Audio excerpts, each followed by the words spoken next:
Hello, I'm Antonio Mora. This is the newsandnews.com Day in Brief on Wednesday, March 13th at about 7 p.m. President Trump announced that he was ordering the grounding of Boeing 737 MAX jets after the Ethiopia Airlines crash that killed 157 people on Sunday, the second catastrophic crash of a 737 MAX in 6 months. The U.S. became the last nation in the world to do so, following Canada, which earlier in the day had banned the planes from even passing over its airspace. The FAA had initially argued that the planes were safe, but made the call to park the planes after receiving new information that indicated clear similarities between the Ethiopia crash and the Lion Air crash in Indonesia last fall. Especially concerning is news that 5 American pilots had filed complaints about the safety mechanism that may have been involved in both crashes. The pilots reported problems during ascent after takeoff, similar to what happened in Indonesia and Ethiopia. One pilot described the flight manual for the planes as, quote, inadequate and almost criminally insufficient.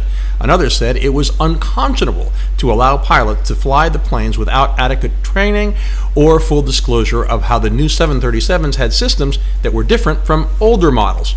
Even before this latest crash, Boeing had been working on an extensive change to the plane's flight control system.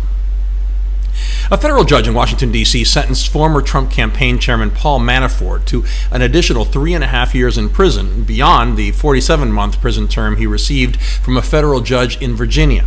In this case, brought by special counsel Mueller's prosecutors, Manafort had pleaded guilty to conspiracy charges and was then found to have lied to prosecutors, violating his plea deal.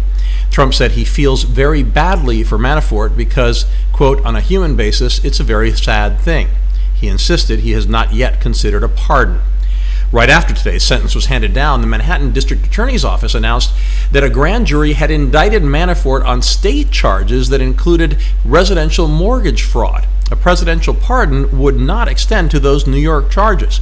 That has triggered allegations that the move was politically motivated because federal and state prosecutors usually coordinate and do not pile on one charge after the other. Also, on CNN, one TV lawyer described it as going after a fly with a bazooka.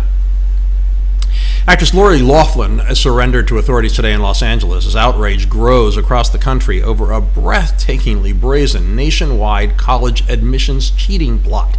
The Justice Department charged nearly 50 people, including Loughlin, fellow star actress Felicity Huffman, and a whole bunch of CEOs, of paying a fortune to a college prep business, which then paid bribes to college coaches and administrators of college entrance exams to make sure its clients' children would be accepted at some of the most elite American universities, including Yale, Stanford, Georgetown, and USC.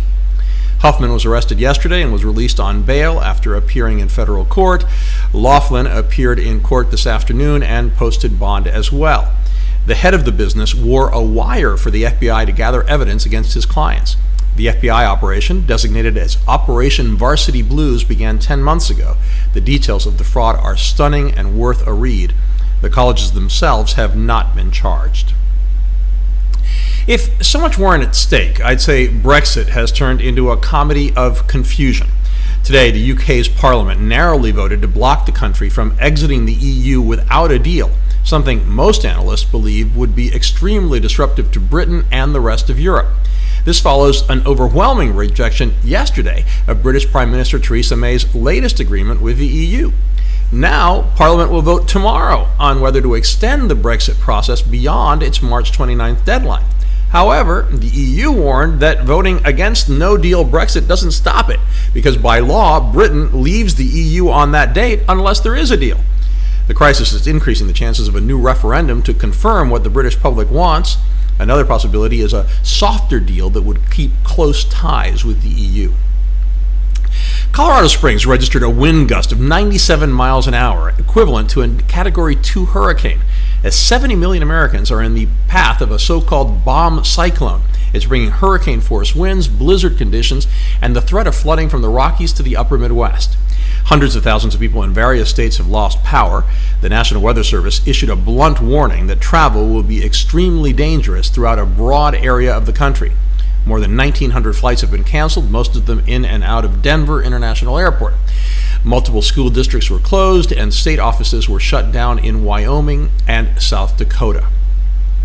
Trump is reportedly shooting down a proposed compromise in the Senate that would reform the National Emergencies Act of 1976 and require Congress to approve future emergency declarations after 30 days. That means the Senate will almost surely pass a resolution disapproving Trump's declaration of an emergency along the Mexican border. The House already passed it. Trump has said he will veto it, and there aren't enough votes in either chamber of Congress to override that veto.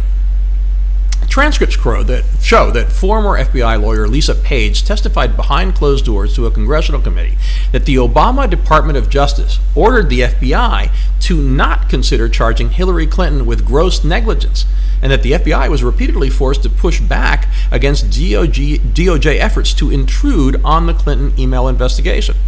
Trump seized on the report, saying the Page transcripts, quote, make the Obama Justice Department look exactly like what it was, a broken and corrupt machine. Trump tweeted that he greatly appreciates Nancy Pelosi's statement against impeachment, but that, quote, everyone must remember the minor fact that I never did anything wrong. But Pelosi is not getting the same kind of love from fellow Democrats for saying she would not go down the path of impeachment, quote, because it divides the country and he's just not worth it. Elizabeth Warren has joined Alexandria Ocasio-Cortez in breaking with Pelosi, and Texas Representative Al Green says he will force the House to vote on impeaching Trump. The chair of the House Intelligence Committee, Adam Schiff, has gone even further, claiming there is already sufficient evidence to warrant a criminal indictment of Trump. Wholesale prices rose by only 1/10% in February after falling for 3 straight months. Even though unemployment is at lows rarely seen over the past half century, the flat producer prices are another sign that inflation is under control and that there is little pressure to push prices higher. The Consumer Price Index, released yesterday, increased by only 1.5% in February. All the major U.S. stock indexes closed higher by at least half a percentage point after the good economic news, which could keep interest rates from rising. A new study of 42,000 medications found that 93% of them have potentially problematic ingredients that could trigger allergies in patients.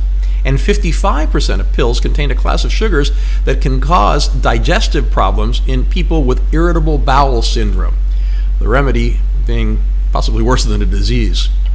We have all those stories and much more updated around the clock 7 days a week on newsandnews.com, where you'll find all you need to know in one place. Please subscribe to our YouTube channel by clicking on the right of your screen just below this video. Please follow us on Facebook at Real News and News, and follow me on Twitter at AMoraTV. I'll see you again tomorrow.